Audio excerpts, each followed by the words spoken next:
Assalamu alaikum, dear students. How are you? I am Sayyid Naseeb Zada in front of you. Students, आज हम पढ़ेंगे gaseous state of matter से related एक topic. नाम है topic का diffusion of gases and grams law of diffusion, which was presented by Thomas Graham in 1832. These two are points for MCQs. Students, सबसे पहले डिफ्यूजन को डिफाइन करते हैं that what is diffusion. Diffusion को उर्दू में नफूस कहते हैं। नफूस अंदर घुसना, स्पेसिस में शामिल होना और गुल मिलना। Students, diffusion can be defined as the random mixing of two or more than two different gas molecules in order to form a homogeneous mixture is called diffusion. Student, जब दो या दो से ज्यादा मुख्तलिफ गैसों के मालिक्यूल्स आपस में इस तरह गुल मिलते हैं, मिक्सअप हो जाते हैं कि एक यकजान अमेज़ा होमोजीनियस मिक्सचर बनाए, इसी प्रोसेस ऑफ मिक्सिंग को हम डिफ्यूजन कहते हैं। तो एक तो बात ये हुई कि गैसेस मस्ट बी डिफरेंट। दो गैसेस है या तीन है या इससे ज्यादा है, दे मस्ट बी डिफरेंट। दूसरी बात, रैंडम मिक्सिंग। ये मिक्सिंग बेतरतीब होती है चूंकि हमें पता है कि gas molecules have high kinetic energy, they move randomly, their motion is very fast, they move from high concentration to lower concentration. And we also know that के गैस मॉलिक्यूल्स के दरमियान काफी ज्यादा फासला होता है। कितना ज्यादा होता है? One molecule is far away from the other. एक मॉलिक्यूल दूसरे मॉलिक्यूल से कितना दूर होता है? 300 times of its own diameter. अगर इसी मॉलिक्यूल का डायमीटर 1 सेंटीमीटर है तो ये दूसरे मॉलिक्यूल से 300 सेंटीमीटर के फासले पर होगा। तो काफी खाली जगह गैस मॉलिक्यूल के दरमियान मौजूद होती है। तो जब दो गैसों को हम मिक्स करते हैं तो एक गैस के मॉलिक्यूल दूसरे गैस के मॉलिक्यूल्स के दरमियान जो खाली जगह होती है उसकी तरफ जाते हैं, उसमें अपने आप को अरेंज करते हैं और एक होमोजीनियस गैस मिक्सचर बनाते हैं। And the rate of diffusion in gases is very fast. Two reason है, दो वजूहात है। एक, high kinetic energy gas molecules की होती है और दूसरी लार्ज एम्प्टी स्पेसेस, खाली जगह बहुत ज्यादा होती है गैस मॉलिक्यूल्स के दरमियान। So molecules of one gas molecule can easily fit themselves into the gaps of the other gas molecules. Students, example की तरफ आते हैं। क्या एग्जाम्पल हो सकता है डिफ्यूजन का? Example number 1, spreading of fragrance of रोज और परफ्यूम। अगर हम अपने कपड़ों के ऊपर स्प्रे लगाते हैं, परफ्यूम्स लगाते हैं, तो कुछ देर बाद कुछ फासले पर हमारे दोस्त उस फ्रेग्रेंस, उस खुशबू को महसूस करते हैं कि किसी ने कपड़ों के ऊपर स्प्रे लगाया है। तो ये डिफ्यूजन की वजह से, चूंकि स्प्रे के मॉलिक्यूल्स की कंसंट्रेशन, मकदार या तादाद यहाँ पर जिस जगह पे लगाया गया है ज्यादा होती है और हम जानते हैं कि gas molecules move from high concentration to lower concentration.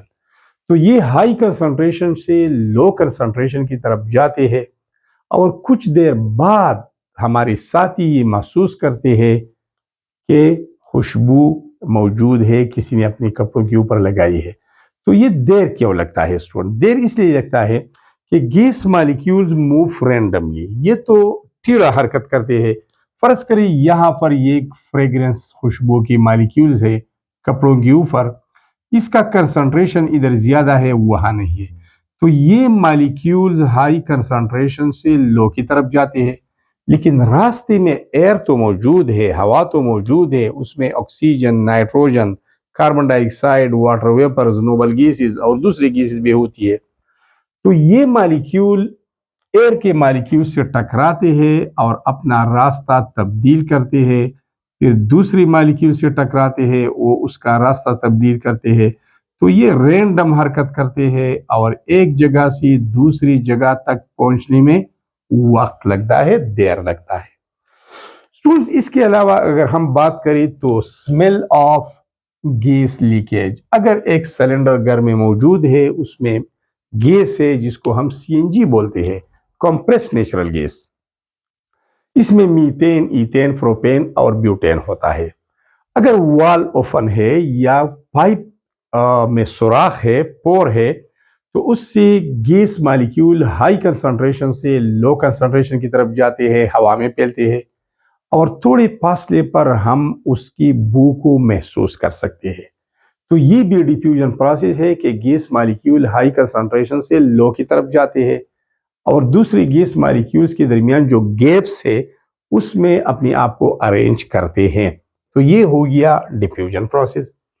अब स्टूडेंट्स आते हैं ग्राम्स लॉ की तरफ कि डिफ्यूजन के बारे में ग्राम्स लॉ का स्टेटमेंट क्या है। तो सिंपल सी बात है स्टूडेंट्स, अगर दो डिफरेंट गैसेस है तो जिन गैस मॉलिक्यूल्स की डेंसिटी ज्यादा होगी, मॉलिक्यूलर मास ज्यादा होगा या मास ज्यादा होगा, हेवी मॉलिक्यूल है, दे विल मूव स्लोली। तो ये आहिस्ता आहिस्ता हरकत करेंगे और इसका रेट ऑफ डिफ्यूजन का जो रफ्तार है, जो स्पीड है, वो कम होगा। और जिन गैस मॉलिक्यूल्स की मॉलिक्यूलर मास या डेंसिटी कम होती है, लाइट होती है, so light molecules will move fast and their rate of diffusion will be faster as compared to those gas molecule having high densities which are heavy simply। इसका मतलब यह है कि हल्के मॉलिक्यूल का रेट ऑफ डिफ्यूजन वो ज्यादा होगा बनिस्बत हेवी या भारी मॉलिक्यूल्स की। Students, mass is directly proportional to molar mass which is directly proportional to density। ये तीनों, जब मास ज्यादा होता है तो इसका मतलब ये है कि मोलर मास ज्यादा है, जब मोलर मास ज्यादा है तो इसका मतलब ये है कि डेंसिटी ज्यादा है, क्योंकि डेंसिटी का फार्मूला तो आपको पता है, density is equal to m by V. जब मास ज्यादा होती है तो डेंसिटी ज्यादा होती है, क्योंकि इसके दरमियान डायरेक्ट रिलेशनशिप है। ठीक है, तो सिंपल सी बात है कि हेवी भारी मॉलिक्यूल्स का रेट ऑफ डिफ्यूजन स्लो होगा और हल्की मॉलिक्यूल का रेट ऑफ डिफ्यूजन फास्ट होगा। अब आते हैं ग्राम्स लॉ ऑफ डिफ्यूजन की तरफ। स्टेटमेंट, इसका बयान क्या है, इस साइंटिस्ट ने क्या कहा है। ये साइंटिस्ट कहता है, आफ्टर लॉन्ग एक्सपेरिमेंट्स, उसकी जो फाइंडिंग्स है, जो रिजल्ट्स है, जो नतीजा है, वो इस स्टेटमेंट में बंद है। एट द सेम टेम्परेचर, अगर हम दो गैसेस लेते हैं और उसका टेम्परेचर सेम है, ठीक है, एंड प्रेशर, और उसका प्रेशर भी सेम है, द रेट ऑफ डिफ्यूजन का रफ्तार अप टू डिफरेंट गैसेस, दो मुख्तलिफ गैसों की मॉलिक्यूल्स का, इज इनवर्सली प्रोपोर्शनल, डायरेक्टली नहीं, inversely proportional to the square root of their densities or molar masses or masses। मतलब ये है कि जब हम दो गैसेस लेते हैं और उसको एक दूसरे के साथ घुलमिल करते हैं, तो क्या ऑक्सीजन का रेट ऑफ डिफ्यूजन हाइड्रोजन के रेट ऑफ डिफ्यूजन के बराबर होगा। जिस स्पीड से, जिस रफ्तार से ऑक्सीजन की मॉलिक्यूल यहां पर आकर मिक्स हो रहे हैं, तो उस स्पीड से हाइड्रोजन के मॉलिक्यूल यहां आकर मिक्स होंगे, या इसमें कोई तेजी या सुस्ती होगी तो होगी। स्टूडेंट, जिस गैस के मालिक्यूल्स की मालिकुलर मास ज्यादा है, फॉर एग्जांपल यहाँ पर ऑक्सीजन गैस है तो उसमें ऑक्सीजन मालिक्यूल्स है, ऑक्सीजन का एटॉमिक मास है 16, दो का हो गया 32 ग्राम्स पर मोल, और सिंपल एमयू लिख ले ग्राम्स पर मोल, तो ये मोलर मास बनेगा। अब हाइड्रोजन का एटॉमिक मास 1 है, दो हाइड्रोजन का 2 हो गया 2 ग्राम्स पर मोल। तो यहां देखिए ऑक्सीजन का मोलर मास ज्यादा है हाइड्रोजन के मुकाबले में, इसका मास भी ज्यादा है इससे, इसकी डेंसिटी भी ज्यादा है इससे। तो ऑक्सीजन मॉलिक्यूल्स का रेट ऑफ डिफ्यूजन स्लो होगा as compared to the rate of diffusion of hydrogen. Hydrogen molecule बहुत क्विकली, तेजी के साथ इसके साथ मिक्स होंगे और ये आराम आराम के साथ हाई कंसंट्रेशन से आके यहाँ पर गैप्स में अपने आप को अरेंज करेंगे। तो ये डिपेंड करता है, ये इनवर्सली प्रोपोर्शनल है टू मास, मोलर मास और डेंसिटी। अब यहां पर काबिल जिक्र बात यह है स्टूडेंट्स, और वो ये कि एक तरफ लिखा है इनवर्सली प्रोपोर्शनल, ये आपने नोट करना है और समझ लेना है, और दूसरी बात है स्क्वायर रूट। तो इनवर्स रिलेशन का सिंपल हम ये मतलब लेते हैं कि जब एक वेरिएबल की कीमत डबल होती है तो दूसरी की हाफ हो जाती है। इनवर्स रिलेशनशिप को हम वन ओवर फॉर्म की शक्ल में लिखते हैं, लेकिन यहां पर 1 over square root of m है, तो स्क्वायर रूट बजाते खुद 1 ओवर 2 के बराबर होता है। तो इसका मतलब यह है कि अगर मास दुगना हो जाए तो rate of diffusion 4 times slow होगा, 2 टाइम्स नहीं 4 टाइम्स। इन दोनों में फर्क है स्टूडेंट्स, इन दोनों में फर्क है। एक यहां पर है 1 ओवर m और एक है 1 ओवर अंडर रूट m। तो अगर यहां मास डबल होता है तो रेट ऑफ डिफ्यूजन हाफ रह जाएगा, लेकिन यहां पर स्क्वायर रूट है, अंडर रूट है जो कि 1 ओवर 2 के बराबर है, तो जितना भी मास ज्यादा होता है 4 times rate of diffusion slow हो जाता है। तो हम आते हैं स्टूडेंट्स, अब यहां पर एक और बात है, सेम टेम्परेचर का जिक्र किया गया है। सेम टेम्परेचर का मतलब यह है कि दोनों गैसेस का टेम्परेचर सेम होगा, क्योंकि अगर गैस टेम्परेचर की ऊपर काइनेटिक एनर्जी डिपेंड करती है। Kinetic energy is directly proportional to absolute temperature, जितना टेम्परेचर ज्यादा होगा काइनेटिक एनर्जी ज्यादा होगी। तो अगर टेम्परेचर सेम है तो फिर मास के ऊपर डिपेंड करता है। अगर हम टेम्परेचर को बढ़ाते हैं, तो अगर इसका टेम्परेचर हम बढ़ाते हैं तो इन मॉलिक्यूल की काइनेटिक एनर्जी बढ़ेगी, तो फिर इसका रेट ऑफ डिफ्यूजन इससे फास्टर होगा। अगरचे इसका मोलर मास ज्यादा है, इसकी डेंसिटी ज्यादा है, इसकी मास ज्यादा है, तो हमने टेम्परेचर को कांस्टेंट रखना है, प्रेशर को कांस्टेंट रखना है। तो फिर ये डिपेंड करता है डेंसिटी के ऊपर, जितना डेंसिटी ज्यादा होगी उतना रेट ऑफ डिफ्यूजन स्लो होगा। सिंपल सी बात है। अब आते हैं मैथमेटिकल फॉर्म की तरफ। तो मैथमेटिकली ये स्टेटमेंट से ये लिया गया है, द रेट ऑफ डिफ्यूजन, जिसको हम रिप्रेजेंट करते हैं आर से। R means rate of diffusion, diffusion का रेट, रफ्तार, speed, it is inversely proportional. Inversely proportional को हम लिखते हैं 1 ओवर फॉर्म में, square root of the mass of the molecules. जो मॉलिक्यूल्स डिफ्यूजन में हिस्सा लेते हैं उसका रेट ऑफ डिफ्यूजन और मास एक दूसरे के इनवर्सली रिलेटेड है, लेकिन इसके मास के ऊपर स्क्वायर रूट भी लेंगे। तो अगर अब मास मॉलिक्यूल का दुगना हो जाता है तो rate of diffusion 4 times slow होगा, 4 टाइम्स। एक तो इनवर्स रिलेशन है, ऊपर से स्क्वायर रूट भी है। इसको हम इस तरह भी लिख सकते हैं, R is inversely related to 1 over under root of the density of the diffusing molecules. इसको इस तरह भी लिख सकते हैं, R is inversely proportional to the under root of the masses और molar masses of the diffusing gas molecules. और मैंने पहले भी कहा कि ये तीनों ठीक है, क्योंकि न्यूमेरिकली, मैथमेटिकली मास, मोलर मास और डेंसिटी एक ही चीज है।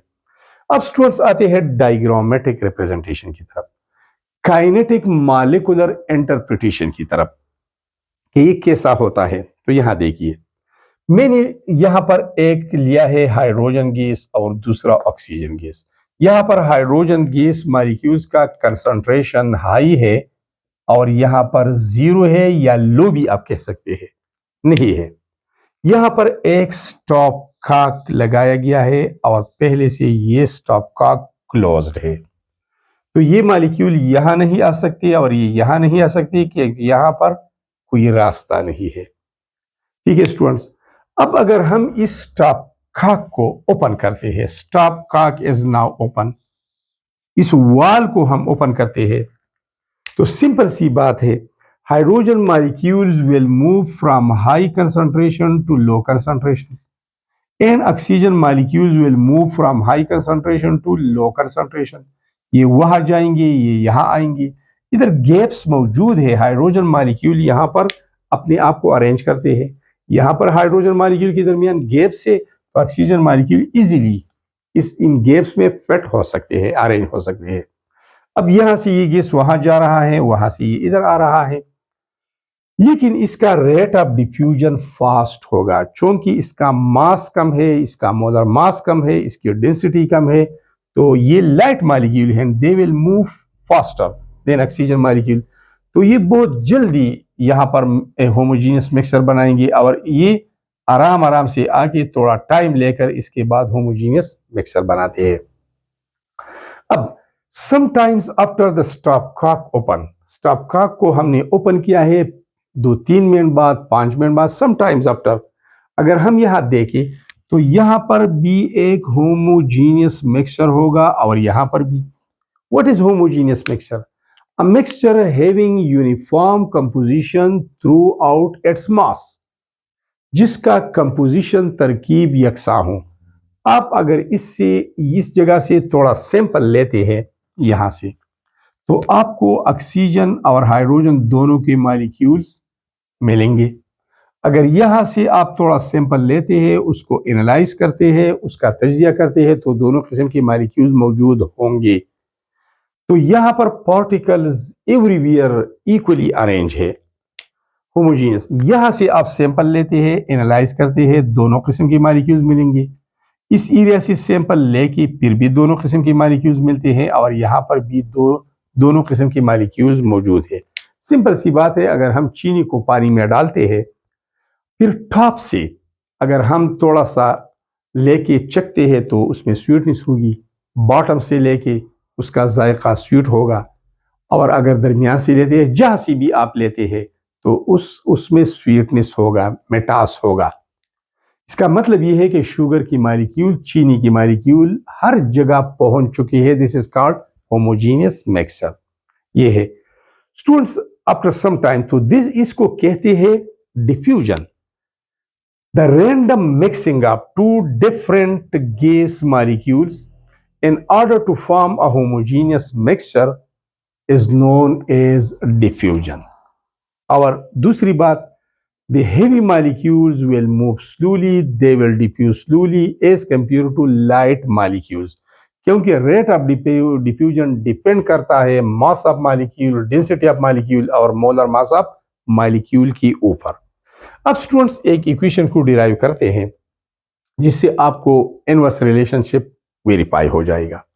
अब यहां पर rate of diffusion of hydrogen, जिस रेट से हाइड्रोजन गैस डिफ्यूजन कर रहा है विद ऑक्सीजन, ऑक्सीजन के साथ मिक्स हो रहा है, तो यहां देखिए ये है R, इसका मतलब है rate of diffusion of hydrogen gas molecules.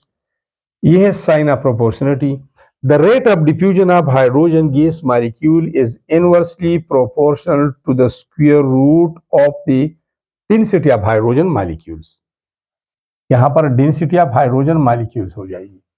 फिर rate of diffusion of hydrogen gas molecules is equal to, ये हटा के इक्वलिटी साइन लगा दे और कांस्टेंट 1/√DH2।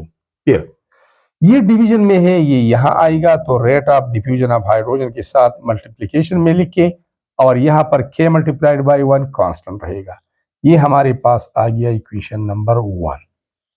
अब जिस रेट से, जिस रफ्तार से ऑक्सीजन मॉलिक्यूल हाइड्रोजन मॉलिक्यूल के साथ मिक्सअप हो रहे हैं, उसका rate of diffusion.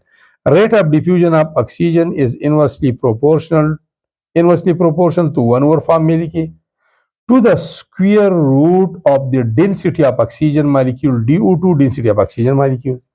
Sign of proportionality को हटाकर इक्विलिटी साइन लिखते हैं और एक कांस्टेंट प्लेस करते हैं. Rate of diffusion of oxygen molecules with hydrogen is equal to K1 upon under root density of oxygen molecules. अब डेंसिटी ऑफ ऑक्सीजन मॉलिक्यूल का अंडर रूट डिवीजन में है, ये यहाँ आके मल्टीप्लाई हो जाएगा और K मल्टीप्लाइड बाई 1 ये यहाँ आ जाएगा. This is equation number 2. अब चूंकि हमने रेशो लेना है दोनों का कि किसका रेट ऑफ डिफ्यूजन दूसरे के मुकाबले में कितना फास्ट है या स्लो है, तो डिवाइडिंग इक्वेशन 1 बाई 2. इक्वेशन 1 हमारे पास ये है, ये वाला, इसका लेफ्ट पोर्शन और ये के राइट साइड पे है. इक्वेशन 2 का लेफ्ट वाला पोर्शन यहाँ लिखिए, डिवाइड करें, और ये के राइट पे है, के ऊपर डिवाइड करें. कांस्टेंट एक दूसरे के साथ कैंसिल हो जाएंगे, ये तो यहाँ पर 1 ओवर 1 आ जाएगा. अब जरा देखिए, rate of diffusion of hydrogen divided by rate of diffusion of oxygen, ये वाला पोर्शन लिखिए, और फिर क्या होगा, ये इक्वेशन से यहाँ लाइए तो ये मल्टीप्लिकेशन से डिवीजन में चला जाएगा ये वाला, और ये डिवीजन से उधर मल्टीप्लिकेशन में चलाएगा, ऊपर चलेगा. तो हमारे पास आएगा equation rate of diffusion of hydrogen with respect to rate of diffusion of oxygen is equal to under root density of oxygen divided by density of hydrogen. तो अब यहाँ पर आप देख सकते हैं कि यहाँ पर कौन सा रिलेशन है, इनवर्स है. Rate of diffusion of hydrogen is inversely proportional to the density of hydrogen molecules to the under root of density of hydrogen molecule. Hydrogen molecule की डेंसिटी जितनी ज्यादा होगी उतना रेट ऑफ डिफ्यूजन स्लो होगा. और यहाँ पर आप देख सकते हैं इनवर्स रिलेशनशिप, यहाँ पर भी rate of diffusion of oxygen is inversely proportional to the square root of the density of oxygen molecules. अगर ऑक्सीजन मॉलिक्यूल्स की डेंसिटी ज्यादा है तो उसका rate of diffusion with other gases will be slow. So students, these were all about the diffusion of gases definition, then explanation, Gram's law of diffusion statement, then mathematical form, then diagrammatic representation, interpretation with the help of kinetic molecular theory of gases and their derivation. इसका derivation है ये, तो आपके course में तो ये नहीं है, आपने बस यहाँ तक पढ़ना है. Thanks a lot for being with me.